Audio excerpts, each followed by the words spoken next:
పిత పుత్ర పవిత్రాత్మ నామమున ఆమేన్. ఈరోజు జూలై 4వ తారీఖు.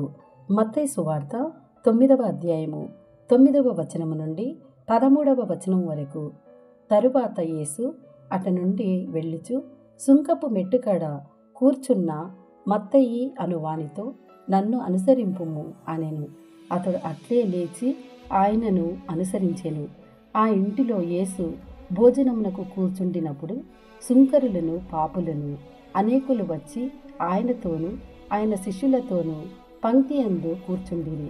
అది చూచిన పరిసయ్యులు, మీ బోధకుడు ఇట్లు సుంకరులతో పాపులతో కలిసి భుజించుచున్నాడేమి అని ఆయన శిష్యులను ప్రశ్నించిరి.